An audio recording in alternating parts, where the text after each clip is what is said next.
Good morning everyone. Sixth class, कैसे हैं आप सभी? I hope all are very good. तो हमने जो वो 4.1 एक्सरसाइज शुरू की है ज्योमेट्री। तो 4.1 एक्सरसाइज में हमने जो वो क्वेश्चन नंबर 1 से 4 तक कंप्लीट कर लिए हैं। आज हम करेंगे क्वेश्चन नंबर 5 से क्वेश्चन नंबर 6। क्वेश्चन नंबर 5 और क्वेश्चन नंबर 6 करेंगे और इसी के साथ हमारी जो एक्सरसाइज है वो भी कंप्लीट हो जाएगी। तो चलिए देखते हैं कैसे कैसे क्वेश्चन है। सबसे पहले यहाँ पे लिखा है draw a rough figure and level suitably in each of the following cases. तो यहाँ पे बोला है क्या क्या आपने ड्रॉ करना है। देखिए फर्स्ट में इसने बोला point P lies on A B segment. देखिए मैंने आपको पहले बोला है कि जब ए बी के ऊपर जो वो सॉरी ए बी के ऊपर जो वो ए बी के ऊपर जो वो ऐसे लाइन आपको दिखे तो ए जो वो मतलब कि ए बी एक लाइन सेगमेंट है। अगर आपको ए बी के ऊपर जो वो कुछ इस तरह से दिखे, देखिए कुछ इस तरह से दिखे तो इसका मतलब है वो लाइन है, क्योंकि दोनों तरफ एक्सटेंड हो रही है, दोनों तरफ एरो लगा है। अगर ए बी के ऊपर जो वो ऐसे एक साइड ही एरो लगा है, इसका मतलब है ए जो वो रे है। तो यहाँ पे देखिए यहाँ पे क्या लगा है, एक ही जो वो लाइन लगी है, ना कोई एरो लगा है, ना एक साइड है ना दोनों साइड है। ठीक है, इसका मतलब है लाइन सेगमेंट है। तो आपने सबसे पहले एक लाइन सेगमेंट बनाना है और पॉइंट पी जो वो उसके अंदर होना चाहिए। देखिए यहाँ पे फर्स्ट में इसने बोला है पॉइंट पी लाइस ऑन, मतलब कि पॉइंट पी जो वो ए बी सेगमेंट में होना चाहिए, होना चाहिए, लाइस करना चाहिए। तो एक ए बी लाइन सेगमेंट बनाया। इसको आप अच्छी पेंसिल से बनाइएगा और स्केल लेकर के अच्छे से इसको ड्रॉ करिए। तो पॉइंट पी जो आप कहीं भी पर भी, जरूरी नहीं है बीच में ही ले, आप कहीं पर भी, क्योंकि इसने बोला है पॉइंट पी लाइस होना चाहिए ए बी सेगमेंट में। तो बस इतना सा क्वेश्चन था। बी पॉइंट में देखिए, बी में इसने बोला कि X Y segment and P Q segment intersect at M. तो आपने सेगमेंट बनाने हैं, अच्छा एक्स वाई और पी क्यू। एक मिनट रुक जाइए। यस, यहाँ पे जो वो वैसे यहाँ पे लाइंस इसने नहीं बताया कि लाइंस है। वैसे यहाँ पे अगर आंसर में ऐसे मतलब कि एरो होता, ठीक है एरो होता तो यहाँ पे जो वो लाइन सी बनानी थी हमने। ठीक है, तो यहाँ पे आप एरो लगाने, थोड़ी सी यहाँ पे गड़बड़ है। तो यहाँ पे वैसे एरो होना चाहिए, क्योंकि ये लाइंस जो वो बनाने के लिए बोल रहा है, लाइंस जो वो इंटरसेक्ट करेगी आपस में एम पॉइंट पर। तो एक एक्स वाई लाइन है, देखिए यहाँ पे जैसे जैसे आप इस फिगर में देख सकते हैं, ये जो एक्स वाई लाइन है, ये जो वो क्यू पी लाइन है या पी क्यू लाइन है। ठीक है, बात तो एक ही है, दोनों तरफ एरो लगे हैं, इसका मतलब है ये जो वो एक्स वाई जो वो एक लाइन है। तो देखिए एरो लगा लिए, मतलब इसका मतलब है लाइन है। ठीक है, तो कई बार जो वो सॉरी, कई बार जो वो यहाँ पे जैसे लाइंस को शो कर रहा है, डिनोट कर रहा है, तो यहाँ पे जो वो एरो नहीं लगाए जाते हैं, तो इसका आपने थोड़ा सा ध्यान रखना है कि एरो भी आप लगा लें छोटा सा। नेक्स्ट देखिए सी पॉइंट में, सी पॉइंट में इसने बोला line L contain E and F but not D. इसने बोला लाइन एल है एक, ठीक है, उसके अंदर ई और एफ पॉइंट बनाने हैं बट डी नहीं बनाना है। ठीक है, बनाना सब कुछ है, डी भी बनाना है, लेकिन डी जो वो उस लाइन में नहीं होना चाहिए। देखिए कैसे, एक तो सबसे पहले एक लाइन लगा लें, लाइन को बोल दिया मैंने, ये जो वो कौन सी लाइन है, एल लाइन है। इसने बोला ई और एफ जो पॉइंट लगाने, एक मैंने यहाँ पे लगा दिया, ई देखिए आप यहाँ पे और एफ यहाँ पे देख सकते हैं। डी एक बाहर एक ऐसा पॉइंट बनाना है आपने जो कि इस लाइन में जो वो लाइस ना करता हो, तो डी बाहर लगा लें। तो बस इतना सा इसने बोला था। नेक्स्ट देखिए, नेक्स्ट इसने बोला है कि ओ पी लाइन और O Q line meet at O, मतलब कि आपस में मिल रही है, मिल रही है मतलब कि इंटरसेक्ट कर रही है, एक ही बात है। तो वैसे ही जैसे हमने पिछले वाला क्वेश्चन किया था, वैसे ही इसको भी आप ओ पॉइंट पे जो वो इंटरसेक्ट करा सकते हैं।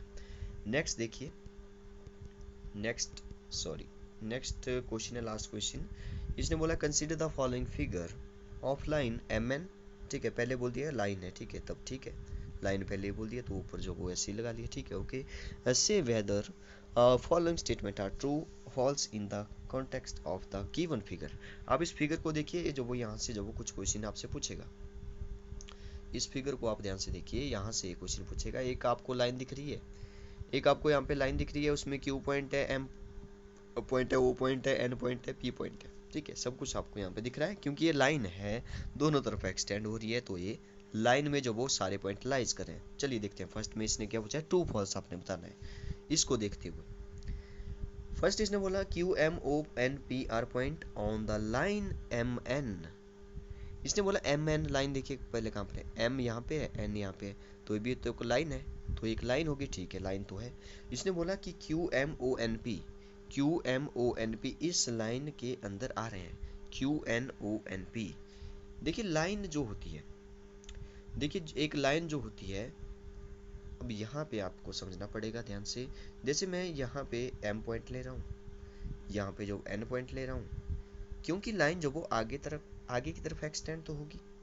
इसने बोला कि QMONP, देखिए O तो इसके बीच में है, O तो बिल्कुल बीच में है, तो A तो ठीक है कि क्या QMONP भी इसके अंदर ही लाइज करें? यस, इसके अंदर ही लाइज करें, क्योंकि लाइन तो कहीं पर आगे जा करके एक्सटेंड हो रही है, तो ये तो एक लाइन ही है, तो यहाँ पर इसी के अंदर ही लाइन है, इसी के अंदर ही ये पॉइंट लाइज कर रहे हैं। तो आप बोलते हैं कोई भी लाइन है, चाहे वो MN है, चाहे वो OP लाइन है, चाहे वो QO लाइन है, चाहे वो QM लाइन है, चाहे वो QN लाइन हो, इस सारे पॉइंट जो वो इन सभी लाइन्स में जो वो लाइज कर रहे हैं। तो बिल्कुल ट्रू, फर्स्ट जो वो यहाँ पे बिल्कुल ट्रू है। सेकंड देखिए MONR point on A line segment MN। अब लाइन सेगमेंट बोला, अब इसने लाइन नहीं बोला। लाइन सेगमेंट आपको पता होगा, लाइन सेगमेंट जो वो आगे पीछे नहीं जा सकता। MN बोला है तो M यहाँ पे, N यहाँ पे, A जो वो आगे नहीं जा सकता या पीछे की तरफ एक्सटेंड नहीं हो सकता। तो MON जो वो इसके अंदर होना चाहिए, तो MON जो वो इसके अंदर है, yes this is also true. Next देखिए C पॉइंट में M and N are end point of a line segment MN। Yes, ये तो बात बिल्कुल सही है कि M और N जो वो एंड पॉइंट है MN लाइन सेगमेंट के। यस, MN लाइन सेगमेंट के एंड पॉइंट है, क्योंकि एंड पॉइंट है तो इसलिए इससे लाइन सेगमेंट है, तो आगे जो वो एक्सटेंड नहीं हो सकता। नेक्स्ट पूछा है O और N are end point of OP। ये बात बिल्कुल गलत है।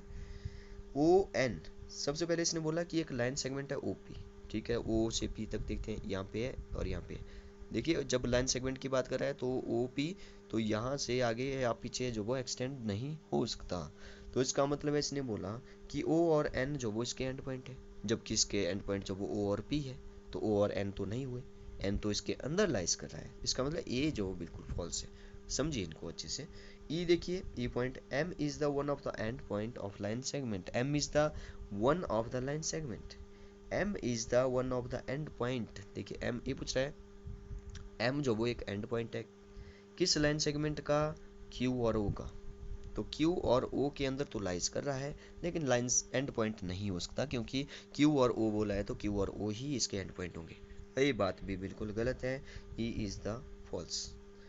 नेक्स्ट देखिए M is point on ray OP। O से P तक देखते हैं, O यहाँ पे है, P यहाँ पे है, ठीक है। ये ठीक बोल रहा है कि एक रे तो है, क्योंकि O यहाँ पे एक फिक्स्ड पॉइंट हो गया, ये O है और यहाँ पे P है, तो यहाँ पे एक साइड को एक्सटेंड हो रहा है, ठीक है, एक रे तो बोल दिया हमने। तो इसने बोला M इज द पॉइंट, तो क्या M इस पर लाइज कर रहा है? नो, क्योंकि इससे पीछे तो नहीं जा सकता, यहाँ पे तो सूरज है, इस साइड ही जा रहा है, एक साइड ही एक्सटेंड होगा। चलिए आंसर में देखते हैं क्या लिखा है यहाँ पे। F का फॉल्स लिखा होना चाहिए, यस बिल्कुल ठीक है, F फॉल्स है। G देखिए, G में इसने बोला कि रे OP इज डिफरेंट फ्रॉम रे OP। ये क्या बोल रहा है?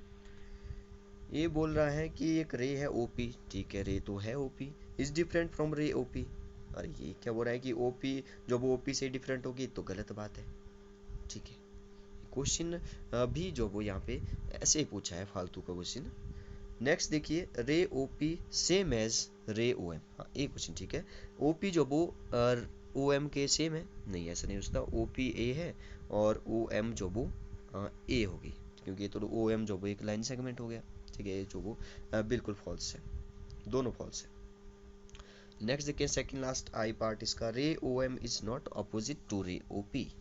रे OM देखिए पहले कहाँ पर है, रे OM जो वो यहाँ पे आपको दिख रहा होगा, is not opposite to ray OP, is not opposite to ray OP।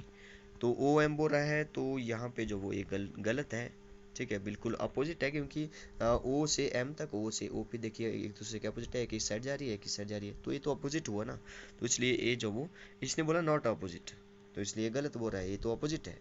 Last देखिए, जीरो नहीं, O है यहाँ पे, ठीक है। O is not an initial point of NP and NM। NP और NM देखते हैं, ये बोल रहा है कि O जो वो इसका इनिशियल पॉइंट है, NP और NM। NP यहाँ पे है और NM जो वो यहाँ पे है, ठीक है। तो इसका जो इनिशियल पॉइंट है, O is the initial point. एक मिनट रुक जाइए, O is not, yes not बोला है, नॉट अ इनिशियल पॉइंट। तो NP कहाँ पर है? NP यहाँ पे है, और NM कहाँ पर है? NM यहाँ पे है। तो O जो वो इसके अंदर लाइज कर रहा है, मतलब कि इसी के अंदर एक पॉइंट है, ठीक है, मतलब कि इनिशियल पॉइंट भी इसको बोला जा सकता है, क्योंकि एक लाइन है तो लाइन जो वो आगे पीछे एक्सटेंड हो सकती है, तो उसके अंदर एक पॉइंट है, आप बोल सकते हो यहाँ से मतलब कि एक्सटेंड हो रहा है। ठीक है, तो यहाँ पे इसने बोला नॉट इनिशियल पॉइंट, जबकि ये इनिशियल पॉइंट है, तो ये जो वो बिल्कुल, ओ सॉरी एक मिनट रुक जाइए, यहाँ पे लास्ट में इसने बोला नॉट अ इनिशियल पॉइंट, फिर से देखते हैं एक बार। ओ एन पी ए वाले हो गया यहाँ पे, और एन एम, ठीक है एन एम। अच्छा यहाँ पे जो वो एक तो लाइन सेगमेंट है या लाइन है तो ये नहीं बताया है, ठीक है चलिए कोई बात नहीं, एन एम इसको हम लाइन सेगमेंट मान के चलेंगे। तो एन पी और एन एम, एन पी यहाँ पे है और एन एम जो वो यहाँ पे है, इसका जो ए जो वो ओ जो वो यहाँ पे बीच में आ रहा है, जबकि इनिशियल पॉइंट तो एन पी का एन होना चाहिए और एन एम का जो वो एन होना चाहिए, तो इसका इनिशियल पॉइंट तो एन होना चाहिए क्योंकि एन से शुरू हो रहा है दोनों। ठीक है, तो यहाँ पे इसने बोला ओ है, तो ए बात बिल्कुल सही है, इसने बोला कि नहीं है initial point, yes this is true. तो आप इनको अच्छे से समझिए, आज जो वो आपकी लाइव क्लास नहीं होगी, जब भी होगी आप जो वो यहाँ से अपने डाउट्स पूछ सकते हैं। इसी के साथ हमारी जो एक्सरसाइज है वो कंप्लीट हो गई। तो आप इन क्वेश्चन को अच्छे से समझिए। Okay, thank you and have a nice day.